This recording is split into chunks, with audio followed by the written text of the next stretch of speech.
seres humanos tenemos nuestro pasado y nuestra imaginación para desafiar el futuro.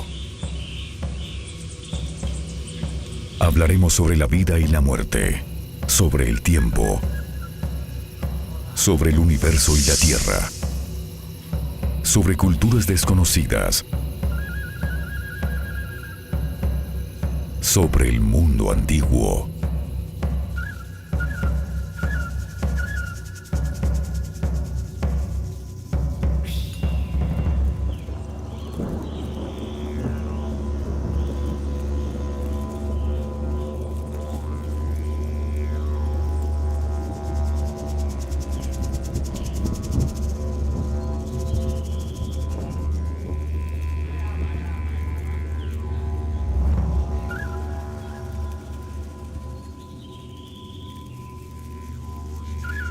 Tierra adentro, en el sur de Colombia, recibió su nombre de los soldados españoles, al mando del conquistador español Sebastián de Belalcázar, en el siglo XVI, quienes consideraban esta zona muy agreste y montañosa para ser conquistada.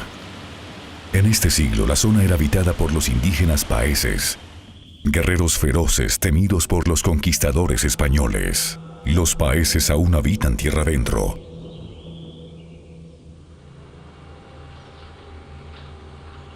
Tierra adentro, como su nombre lo indica, está en las entrañas de las montañas del Cauca. Es un sitio de paso obligado para nuestras culturas desde hace muchos años. Todos nuestros ancestros han pasado por estas montañas en el departamento y que son un legado importantísimo para toda la nación.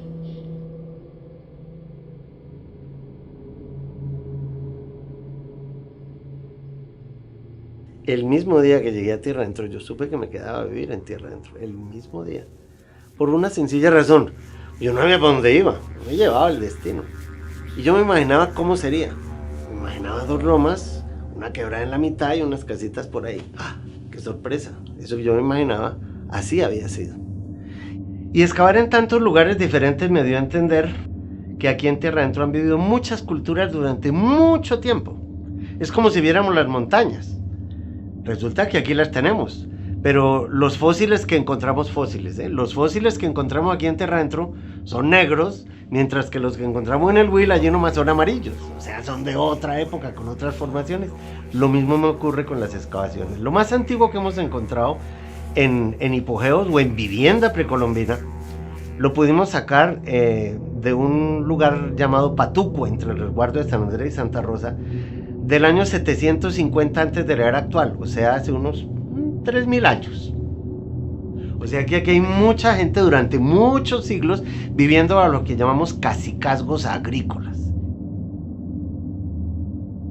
Todo el legado histórico que tenemos en el parque arqueológico es un misterio que no se ha podido solucionar. Investigadores, huaqueros, los mismos habitantes de la región se han tratado de explicar quiénes hicieron los hipogeos, quiénes estuvieron aquí. Nosotros nos hacemos las mismas preguntas que se hicieron las personas que vivieron en estas tierras hace muchos siglos. Grandes interrogantes sobre el mundo, sobre la existencia, de dónde venimos, hacia dónde vamos, cuál es nuestro fin en el universo. ¿Cuál es el camino después de la vida? Para esta cultura antigua, la vida era solo un momento dimensional de nuestra existencia. Sus creencias religiosas nos dejaron el legado para poder imaginar y reconstruir la forma en que estas personas respondieron estos interrogantes. Y fue así como a lo largo de todos los años que hice excavación en la región, siempre me acompañaron pues mucha gente de aquí mismo, pero el grupo se conformaba siempre por los hermanos Ramiro y Norberto Ortega y por los concuñados Héctor Pencue y Arcadio Vidor. Y así fue haciendo un lindo encuentro con una familia pues que el destino me había enviado como para compartir con ellos su conocimiento.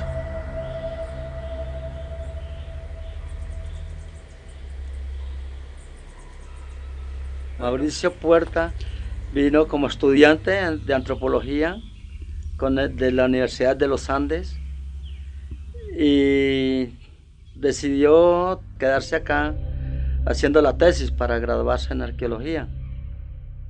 Entonces, yo trabajé con el Instituto de Antropología, entonces me dieron el permiso para andar con él. Y pues yo tenía mucha conexión con los indígenas, gracias a Dios. Y les sirvió mucho porque pues fuimos buscando ya las terrazas de vivienda, que es lo que un antropólogo tiene que hacer primero.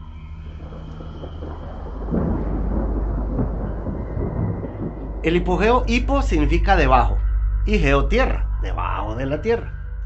Y están hechos en una roca volcánica donde depositaban allí los osarios. Eran osarios, o sea, eran unas enormes tumbas que se mantenían abiertas y, me imagino por gente, por clases sociales, porque unas muy decoradas, otras no tanto, ponían a sus muertos primero en lo que llamamos entierros primarios, donde los depositaban con un estilo de vasija muy diferente al que después vamos a encontrar en los hipogeos. En los entierros primarios, cuando ya la gente, su carne había desaparecido, los desenterraban y los huesos los ponían dentro de los osarios. Ahora, ¿qué hay dentro de ellas? Restos óseos en unas urnas muy bellamente decoradas, muy particulares, siempre de la misma forma. Los entierros primarios eran estructuras bajo tierra, a base de arcilla blanda, donde esta cultura enterraba el cuerpo completo de alguna persona, a la que le querían dar la despedida al más allá. El cuerpo era enterrado con sus pertenencias materiales. Otras veces solo se enterraba el cuerpo en un pozo, para que cuando fuera el momento de desenterrarlo, este se encontrara fácilmente. Es por esto que muchas personas desenterraban estas tumbas en busca de oro. Bueno, los hipogeos se encuentran dentro de los arbustos, o sea, dentro de la vegetación, con ciertas depresiones, las cuales se sondean con un barretón en coca que se llama media caña. Se analiza la tierra que se saca al paso según la profundidad, y de ahí ya se parte a hacer la cuadrícula y ir por niveles, sacando por niveles hasta ir encontrando las graderías, y ya así ya se hace la excavación hasta llegar a la puerta. Que siempre cuento una anécdota de un indígena llamado Laureano Aquino, con quien un día excavando yo en las tumbas de Segovia, saliendo con una vasija de adentro de los hipogeos, él me preguntó: gringo, ¿qué se le ha perdido por ahí? Y le dije: yo estoy investigando acerca de los huesos de sus abuelos. Y me dijo muy seriamente: pues serán de los suyos, porque esos no son huesos de mis abuelos, más bien le encargo, eso es hueso de pijao, le encargo hueso de pijao, que necesito unas canillas por ahí. Eso me dio a entender que había un vacío, tal vez lo había producido, no sé, la iglesia desde cuando llegó aquí en 1600 y principios de los 1600. No podía yo seguir un hilo de conexión entre quienes habían hecho estos hipogeos y los que encontré viviendo aquí. Hoy en día, esto es de el pueblo Nasa, dentro de su memoria histórica. Pero para cuando yo llegué, no era así. Cuentan los ancianos de la región que antes de que el hombre blanco llegara a estas tierras, los indígenas paeses y los pijaos que habitaban el territorio eran feroces enemigos. Pero el odio por el hombre español que saqueaba y destruía su territorio los hizo unirse en batalla. Hoy en día los indígenas paeses son los únicos sobrevivientes y aún conservan su lengua y tradiciones ancestrales.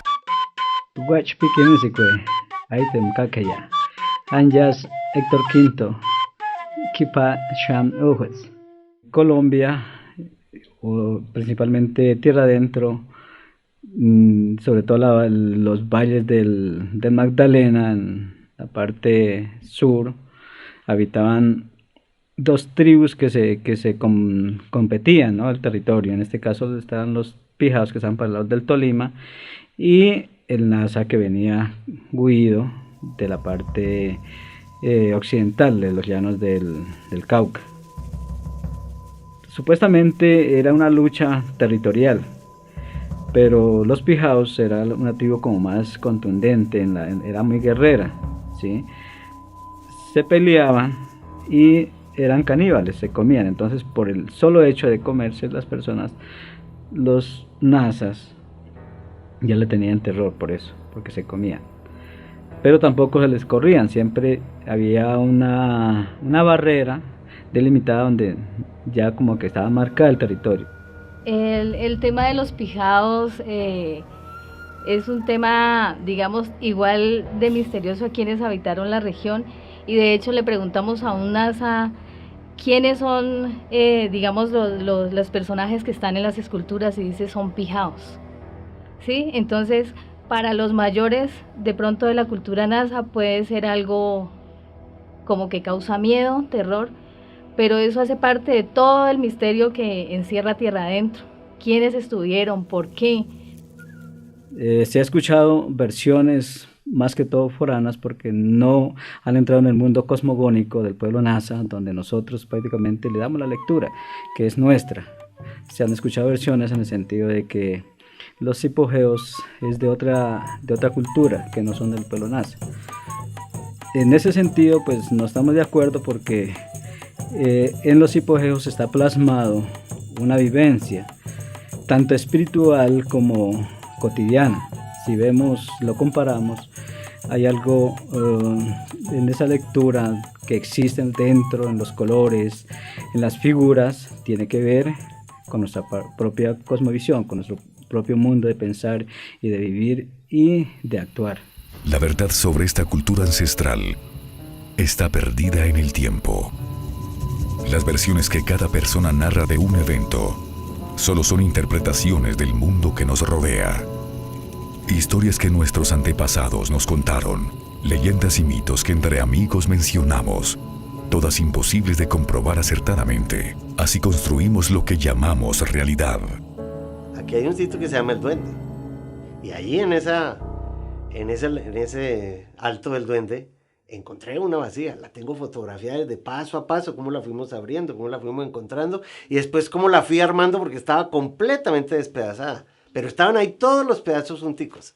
Me demoró, solo armarla me demoró más de 15 días, y efectivamente hay una figura que es como lo que uno se imagina un duende, con unas orejas largas, barbillita así, alargada también, que si uno dijera que fue hecha después de los españoles, dice uno, no, eso del duende lo trajeron con los españoles, pero no.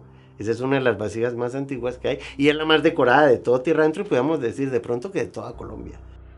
El duende es un espíritu, como muchos espíritus que existen en la madre naturaleza, es el encargado de velar por los animales. Los elementales para los indígenas son los duendes, el chatey que le llaman en país. Entonces ese es que lo hay, no es que es cuento ni leyenda, sino que se percibe la sensación de él, se oye. Para mi concepto, yo mismo lo he oído llorar, reír, gritar. El duende es muy inquieto. Él se ubica en las viviendas que están vacías, se ubica en las cuevas, en las quebradas, siempre con el propósito de proteger lo que existe ahí. Posteriormente en los hipogeos, cuando ya no se habitaba, pues de hecho que fue refugio de ellos, o es refugio de ellos, porque automáticamente ellos se meten allá. Y se siente cuando usted va solo, y si no lleva con qué ofrendar, él se manifiesta, él se enoja.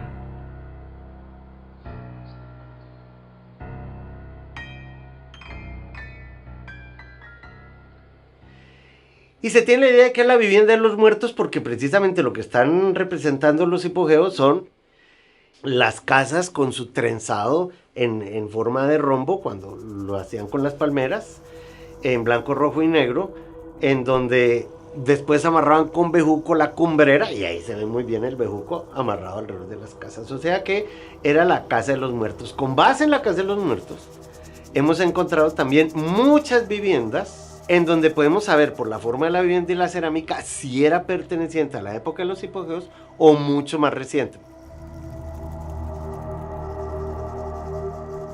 eran unos astrónomos muy avanzados, porque realmente al uno encontrarse como la tumba de la salamandra, la franja que divide lo terrenal con lo astral, que es como un arco iris, le da uno una sensación de que estos ya tenían el conocimiento astronómico y lo terrenal.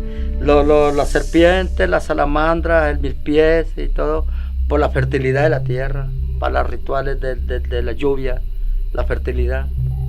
Todas las comunidades en cualquier parte del mundo se basaron en los ciclos estelares, en lo que llamamos los eclipses, las conjunciones lunares. Yo recuerdo recién llegado aquí, cuando un indígena me dijo: doctor, fíjese que cuando la luna sale con los cachos de para arriba, peleamos o hay más muertos que cuando la luna sale con los cachos de para abajo. Si tenemos en la cuenta los hipogeos que hay en la loma del aguacate, donde hay soles y estrellas y media luna, la sola media luna roja significa un eclipse de luna, porque todos los eclipses de luna son rojos.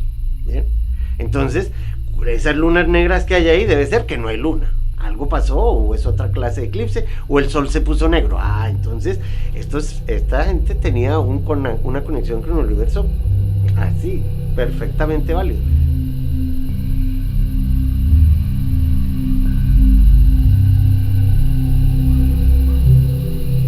Se sabe que se preparan muy bien para eso, por todas las caras talladas en columnas y pilastras, ojos muy oblicuos, emblema guerrero. Por esa parte, los ojos muy oblicuos representan la muerte. Los colores, el blanco, el negro y el rojo, representa el blanco, vida, nacimiento, representado para ellos, el negro, luto, muerte, y el rojo, la sangre, la guerra, por los belicosos. Dentro de los hipogeos que hemos dejado abiertos y otros que hemos cerrado porque realmente estaban, apenas los abrimos, muy deteriorados, hemos encontrado en animales, especialmente lagartos. En las vasijas hay lagartijas, pero también hay serpientes y ciempiés. Fíjense ustedes que son animales que están pegados a la tierra, que reptan. Y también ranas, que igualmente están ahí como dando el simbolismo de volver a la tierra. Los rombos tienen una idea diferente, porque el rombo también es un símbolo sexual, dependiendo de la cultura donde lo estemos viendo. Los utilizan hoy en los tejidos de las cuetanderas que hace la mujer para su marido y para ella, pues para guardar la coca y el mambre.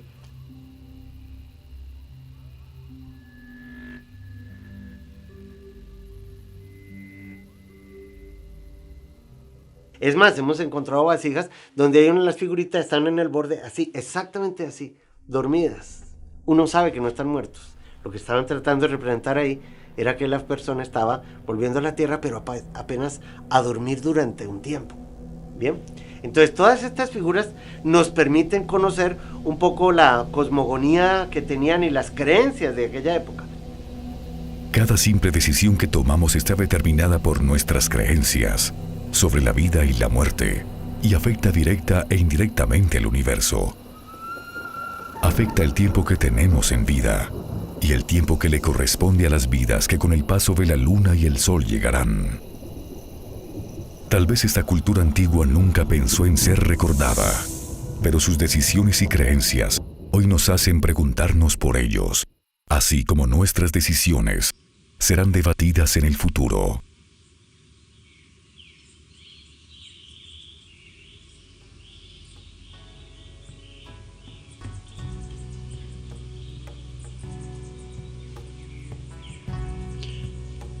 Y parecía que había como un vacío que yo llené y que ellos llenaron en mí.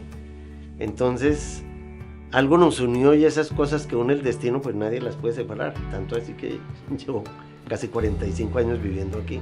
Pero no es solamente por los hipogeos, ¿no? Es todo lo que he podido compartir de la sabiduría. Compartir la sabiduría significa no solo recibir la sabiduría de ellos, sino también compartir el conocimiento que yo puedo aportar. Y en ese sentido, ha sido un buen matrimonio.